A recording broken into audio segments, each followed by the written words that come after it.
పోలీసులు వేరే రకంగా చెప్పినా కూడా అది వెనక్కి తీసుకుంటారు ఆ స్టేట్మెంట్లన్నీ. వెనక్కి తీసుకుని మళ్ళీ వీళ్ళు చెప్పిన కల్పిత కథను చుట్టూ కేసు బిల్డప్ చేస్తారు. దాని చుట్టూ దొంగ సాక్ష్యాలను క్రియేట్ చేస్తారు. కొంతమందిని ప్రలోభ పెడతారు, కొంతమందిని బెదిరిస్తారు, కేసు బిల్డప్ చేస్తారు. చేసి మళ్ళీ మా వాళ్ళని అరెస్ట్ చేస్తారు. ఆ చనిపోయినోని భార్య వచ్చి, పెద్దదత్తగిరి భార్య వచ్చి జరిగిన విషయం అంతా చెప్పి ఆయన బాధపడతా ఉంటే, జరిగింది మా పార్టీ మనిషికి హత్యకు గురైతే మేం బాధపడాల్సింది పోయి వీళ్ళు చేస్తూ ఉండేది ఏంది, మా వాళ్ళ మీదనే కేసులు బనాయించి ఆ కేసుల్లో మా వాళ్ళని ఇరికిచ్చే కార్యక్రమం చేసి జైలుకు పంపే కార్యక్రమాలు చేస్తూ ఉన్నారు. 2 ఏళ్లుగా జరుగుతున్న అరాచకం ఇదే. తప్పుడు కేసులు వీళ్ళే పెడతారు, తప్పుడు సాక్ష్యాలు వీళ్ళే క్రియేట్ చేస్తారు, వీళ్ళే ఆ తప్పుడు కేసుల్లో మా వాళ్ళని ఇరికిస్తారు.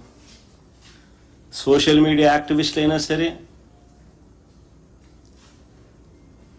కాలేజీలలో యూనివర్సిటీలో యాక్టివ్గా ఉన్న పిల్లలైనా సరే, యాక్టివిస్టులుగా ఉన్న పిల్లలైనా సరే, వైసీపీకి మద్దతుదారులైనా సరే, వైసీపీ నాయకులైనా సరే, ఎవరైనా చంద్రబాబు నాయుడు గారిని వ్యతిరేకిస్తే ఇదే రివాజు, ఇదే స్క్రిప్ట్ 2 సంవత్సరాల నుంచి రాష్ట్రంలో జరుగుతా ఉన్నది ఇదే.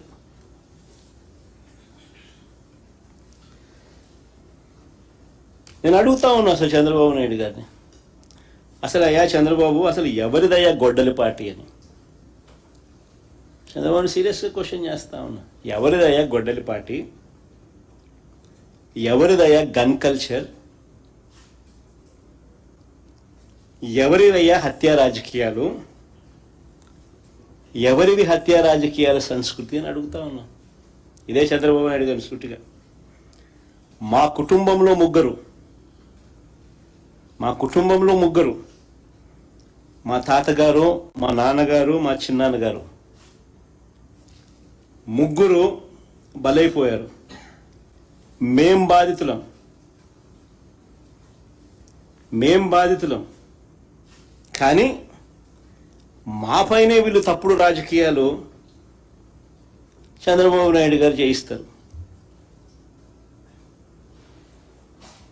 మా తాతగారు రాజారెడ్డి గారిని చంపింది ఎవరని అడుగుతా ఉన్నా చంద్రబాబు నాయుడు గారిని. టీడీపీ వాళ్ళు కాదా? ఈ ఘటన చంద్రబాబు ముఖ్యమంత్రిగా ఉన్నప్పుడు కాదా జరిగింది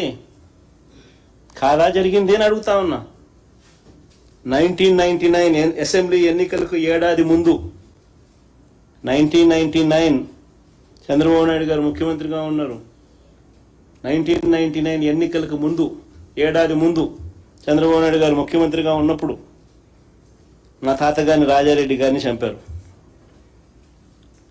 కేవలం నాన్నగారిని, రాజశేఖర రెడ్డి గారిని పులివెందులకి కట్టడి చేయాలి అన్న ఒక్క రాజకీయ కోణంతో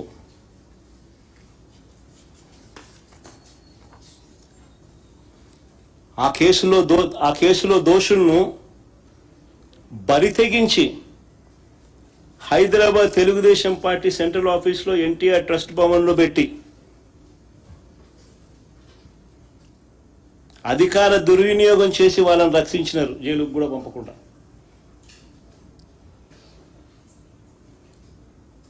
మరి ఇది ఎవరిదయ్యా క్రిమినల్ బ్రెయిన్ చంద్రబాబు గారు అని అడుగుతాను.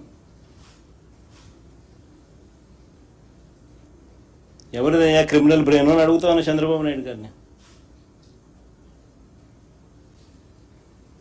మా నాన్నగారి విషయంలోనూ అంతే. మా నాన్నగారు చనిపోక మునుపు 2-3 రోజుల కిందట అసెంబ్లీ సమావేశాలు జరుగుతూ ఉన్నాయి. అప్పట్లో ఆ అసెంబ్లీ సమావేశాలు క్లిప్పింగ్స్ ఒకసారి చూడండి మీరు కూడా. చంద్రబాబు నాయుడు గారు అన్న మాట అసెంబ్లీలో, నువ్వు అసెంబ్లీకి ఎలా వస్తావో నేను చూస్తానన్నాడు. చంద్రబాబు నాయుడు గారు అన్న ఈ మాట తర్వాత 2-3 రోజులకి నాన్నగారు చనిపోయారు. Helicopter accident.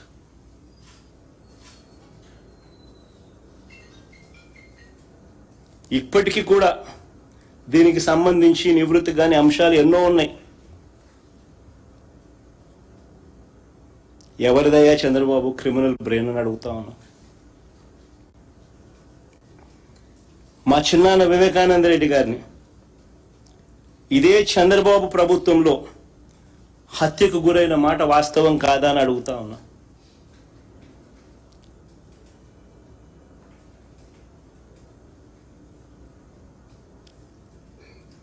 వైసీపీ పార్టీ కోసం, అవినాష్ రెడ్డి కోసం తాను క్యాంపెయిన్ చేస్తా ఉన్నాడు. జమ్మన్మడుకు పోయి క్యాంపెయిన్ చేసి వచ్చినాడు.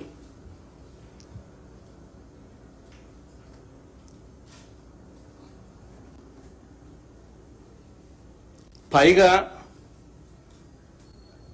తానే వివేకం చిన్నానని హత్య చేశానంటూ సాక్షాత్తు టీవీలో లైవ్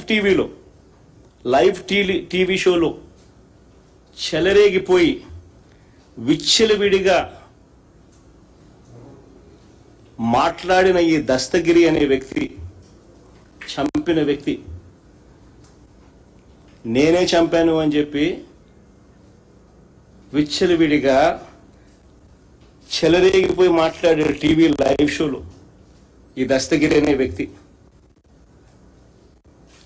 ఇవాళ స్వేచ్ఛగా పోలీసుల వత్తాసుతో దర్జాగా కారులో తిరుగుతా ఉన్నాడు.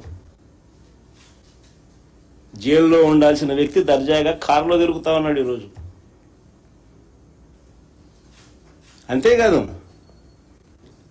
అంతేకాదు పైగా చంద్రబాబు లాయరు సిద్ధార్థ లూత్రా, దస్తగిరి లాయరు కూడా సిద్ధార్థ లూత్రా.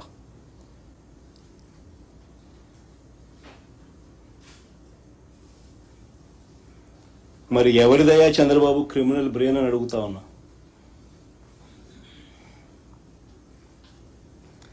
రాజకీయ లబ్ధి కోసం ప్రలోభాలతో హంతకులను రక్షించడం, నిర్దోషులను హింసించడం ఈ కేసులో జరుగుతూ ఉంది. ఇదేగా చంద్రబాబు అని అడుగుతా ఉన్నా.